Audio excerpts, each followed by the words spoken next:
바쁜 당신이 알아야 할 모든 것 여기에 있습니다. KBS 1라디오 김성환의 시사야. 코로나19 신규 확진자 수가 역대 두 번째로 많은 1212명으로 집계가 됐습니다. 사실상 4차 대유행에 접어들었다는 평가까지 나오고 있는데요. 정부는 수도권에 적용 중인 현행 사회적 거리두기 2단계를 오는 14일까지 연장하기로 했는데 상황이 악화될 경우 새로운 거리두기 단계 가운데 최고 단계인 4단계 적용을 검토하겠다, 이런 뜻도 밝혔습니다. 질병관리본부장을 지낸 한림대 성심병원 호흡기내과 정기석 교수 연결해서 조금 더 방역 상황에 대해서 자세히 얘기 나눠보도록 하겠습니다. 교수님 안녕하십니까? 네, 안녕하십니까? 단도직입적으로 좀 여쭤보고 싶어요. 4차 대유행 시작이 된 겁니까? 네, 시작을 했다고 봐야 되겠습니다. 왜냐하면 3차 유행이 끝나고 사실 3차 유행이 시작할 때와 같은 그런 숫자로 내려가질 않았습니다. 우리가 시작할 때 한 150명에서 시작했고요. 네.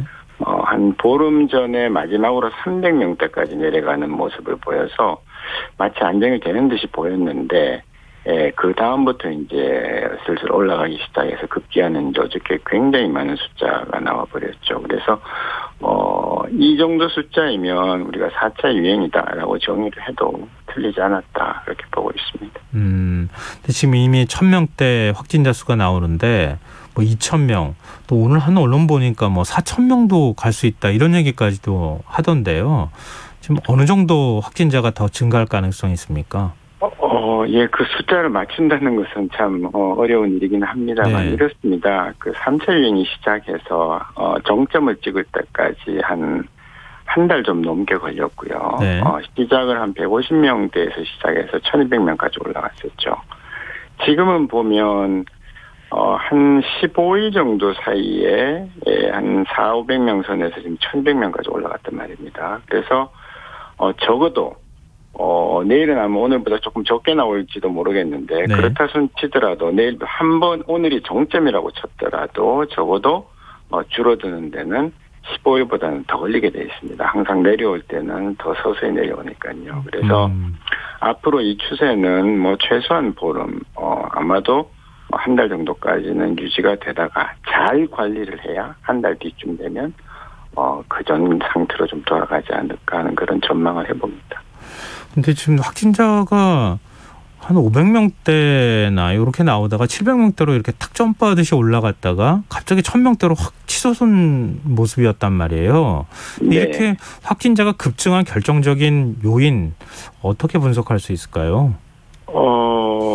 뭐 여러 가지 요인을 생각을 하지만 제가 암만 생각해봐도 딱 한 가지로 그 요약되기는 어려울 것 같습니다. 우선 어저께 많이 올라간 것은 사실 그 수요일 효과입니다. 이제 주말에 검사가 줄어들고 또 검사 통보를 받은 사람들이 이제 월요일 지나서 화요일 날 이제 검사를 하게 되기 때문에 대개 이제 어저께 나온 통계는 평소보다는 한 10%씩 더 올라가는 걸로 그렇게 우리가 이미 알고는 있는데요. 네. 그것 치고도 너무 많이 올라갔죠. 60% 이상 올라갔기 때문에 그 전날에 비해서. 그래서 아무래도 뭐 우리가 다 많이 얘기가 나오지만 사실 6월 중순쯤에 백신이 한 25% 넘어가고 일일 발생 숫자도 줄어들면서 뭐 우리 민간인들은 다 이제 많이 가라앉았구나 이렇게 생각을 하는 중에 정부도 상당히 자신감을 보이면서 이제 7월 초부터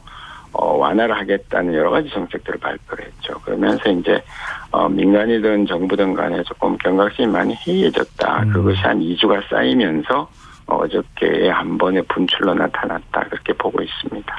근데 언론이나 뭐 일부 전문가들은 델타 변이 바이러스 영향도 있다, 이렇게 얘기를 하고 있거든요. 네.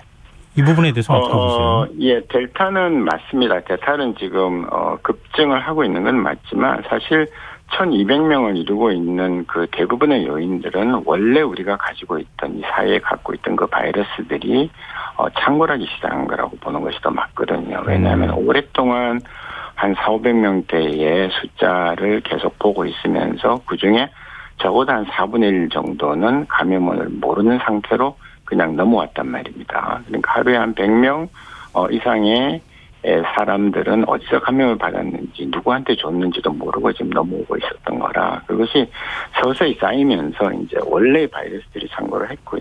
그 와중에 하필이면 이제 델타가 지금 이제 또 그 비율이 올라가기 시작하기 때문에 아마 앞으로 숫자가 더 증가하고 떨어지지 않는다면 델타가 결정적으로 기여를 할 것이고 이번에 지금 급격히 올라가고 있는 이 부분들은 델타보다는 원래 우리 사회가 조금 경각심이 떨어진 데서 오는 거다. 그렇게 저는 보고 있습니다. 방역 당국은 일단 2, 3일 정도 상황을 지켜본 다음에 새 거리두기 최고 단계인 4단계 적용을 검토하겠다. 일단은 현재 유지하고 있는 사회적 거리두기 조치를 계속 일주일 정도만 연장해서 시행하겠다. 이런 입장이거든요. 지금 이런 방역 대책에 대해서 어떻게 평가하십니까? 사실은 이 4단계는 굉장히 강력한 단계거든요. 이게 지금 정의에 의하면은 거의 대유행이라서 외출 금지를 해야 된다라고 지금 정부가 마련한 단계 명칭에 나와 있을 정도입니다. 그래서 아마 쉽게 못 갈 겁니다. 정부는 그렇게 되면은 경제가 너무나 억눌리는 상태가 돼버리니까요. 그래서 이제 그렇지만 사태가 워낙 급하니까 며칠 상황을 보고 4단계로 갈 수 있다. 그러니까 국민 여러분들께서 같이 다 조심하시면서 빨리 가라앉힐 수 있도록 같이 노력합시다. 라는 그런 정도의 취지로 지금 얘기가 나오는 것 같습니다만은 실제로 이 숫자가 맞으면 예를 들어서 전국에 2,000명 이상, 수도권 1,000명 이상이 3일 이상 계속되면은 가야 하거든요. 네. 그러면은 갈 수는 있다고 봅니다만은 아직까지는 그렇게 간 적이 없습니다. 우리 정부가 지난 그 3차 유행 때도 1,000명이 훌쩍 넘었는데도 안 갔죠. 네. 3단계 마지막 단계 갔어야 되는데 안 가고 이제 그 사적 모임을 제한함으로 해서 이제 가까스로 이제 3차 유행을 맞게 됐습니다. 아마 지금도 마지막 단계에 가서 경제가 억눌리는 것을 상당히 꺼려하는 정부이기 때문에 아마 쉽게 가지는 않지 않나 그렇게 예상을 해봅니다. 만약에 최고 단계인 4단계가 되면 앞서 이제 봉쇄라는 표현도 사용하셨지만 어떤 부분들이 구체적으로 달라지는 겁니까? 우선 지금 이 4단계를 하면서 가장 중요한 것은 각 시도 시군구에다가 자율과 책임을 부여했습니다. 그런데 4단계가 되면 그게 없어집니다. 그냥 중대본이 모든 걸 결정을 하고 권한을 가지게 되고요. 그 다음에는 우리가 겪어보지 못한 것들을 겪게 됩니다. 일단 모든 행사가 금지되고 시위와 집회가 1인 시위도 안 되게 됩니다. 네. 그리고 제일 이제 우리가 피부에 와닿는 것은 밤 6시, 저녁 6시 이후에는 3명도 모이지 못합니다. 2명만 모이라는 겁니다. 네. 이런 건 한 번도 해본 적이 없죠. 네. 네. 그렇지만 이제 다른 부분들 실내 체육 시설이라든지 일부 유용 시설들 다른 이제 도서관 같은 경우는 밤 10시까지는 운영을 할 수 있도록 이제 그렇게 돼 있기 때문에 그전에 우리가 그냥 알고만 있었던 마지막 3단계보다는 조금 더 완화된 부분도 있다.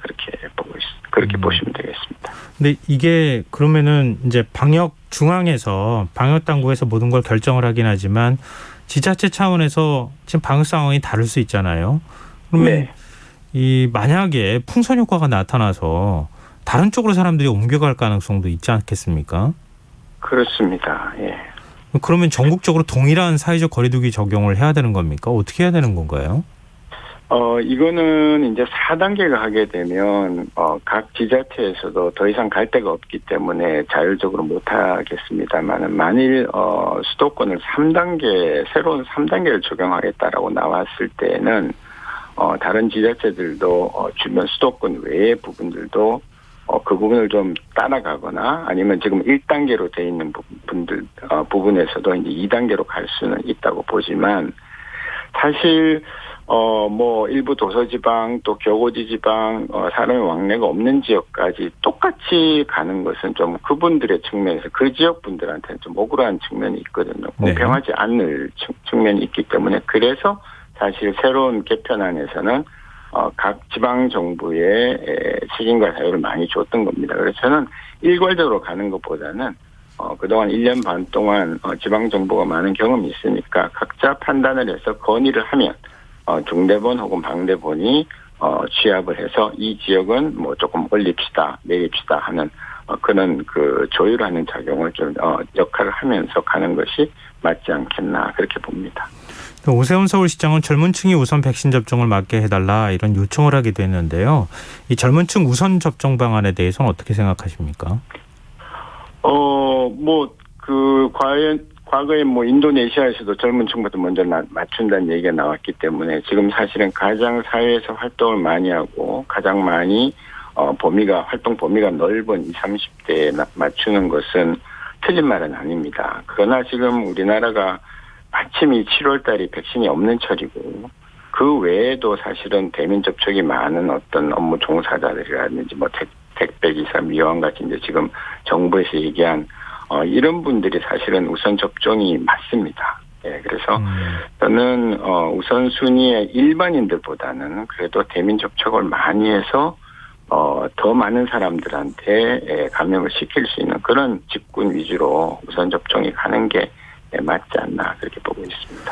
방역당국은 젊은 층의 선제적 검사를 지금 요구하고 있는 상황인데요. 과연 증상이 없는 젊은 사람들이 선제 검사를 받을 것이냐, 이런 이제 반론도 좀 있습니다. 이 선제 검사 실효성 어떻게 보십니까? 지금 같은 경우에는 선제 검사 매우 중요하다고 봅니다. 그래서 사실 우리나라 국민들은 정부의 특히 방역 지침에는 굉장히 잘 따라왔던 편입니다. 전 세계적인 상황하고 비교하면 한 번도 구체적으로 어떤 저항을 하거나 그랬던 것은 대대적인 그런 건 없었거든요. 그렇기 때문에 아마 이번에도 잘 설득을 하고 또 다들 애국심이 있으니까 거기에 호소하면은 선제적인 검사를 할 겁니다. 그래서 지금 더 멀리 많이 번지는 것, 숨어있는 감염을 없애려면 당분간은 검사 수를 바짝 늘려서 그러면 물론 환자가 많이 나올 겁니다. 그렇지만 그렇게 해서 사회에 돌고 있는 전체적인 바이러스의 양을 줄여나가는 노력이 필요하기 때문에 꼭 필요한 곳에는 선제검사를 지정을 하고 선제검사가 지정이 되면 검사를 해나가는 것이 옳다 그렇게 보고 있습니다. 그러면 젊은 층이 아니라 지금 이제 확진자 80% 이상이 수도권에서 나오고 있잖아요. 수도권에 백신을 좀 더 많이 배정해서 백신 접종자 수를 늘리는 방법에 대해서는 어떻게 보세요? 그것도 옳은 방향입니다. 그렇지만 지금 백신을 우리가 쓸 수 있는 백신이 그렇게 많지가 않습니다. 수도권 인구가 지금 2,500만이 되는데요. 그 2,500만 명 중에 예를 들어 30%가 1차를 맞았다고 치면 남은 70%라는 것이 굉장히 많은 숫자가 됩니다. 그래서 그 숫자를 지금 감당할 수가 없는 것이 지금 정부가 갖고 있는 수급 상황이거든요. 그러다 보니까 이번에 사실 오늘 이스라엘에서 들어온 70만 회분도 딱 절반을 잘라서 지금 수도권에 배정을 하지 않았습니까? 네. 그래서 수도권만 또 국민이 아니니까 하는 그런 우려도 있어서 수도권에 집중하게 하는 것은 좀 어렵지 않나 싶고 차라리 그렇다면은 수도권이 3차 유행을 주도를 했고 지금까지도 계속 수도권이 낮아봤자 60% 많을 때는 대개 70%를 유지해왔거든요. 그러면 미리 지난 6월 달에 2차 그러니까 상반기 접종을 마무리하기 전에 수도권에 조금 더 집중적으로 갔으면 좋지 않았나 하는 그런 생각도 해봅니다. 네, 알겠습니다. 오늘 말씀 여기까지 듣겠습니다. 고맙습니다. 네, 감사합니다. 예, 지금까지 한림대 성심병원 호흡기내과 정기석 교수였습니다.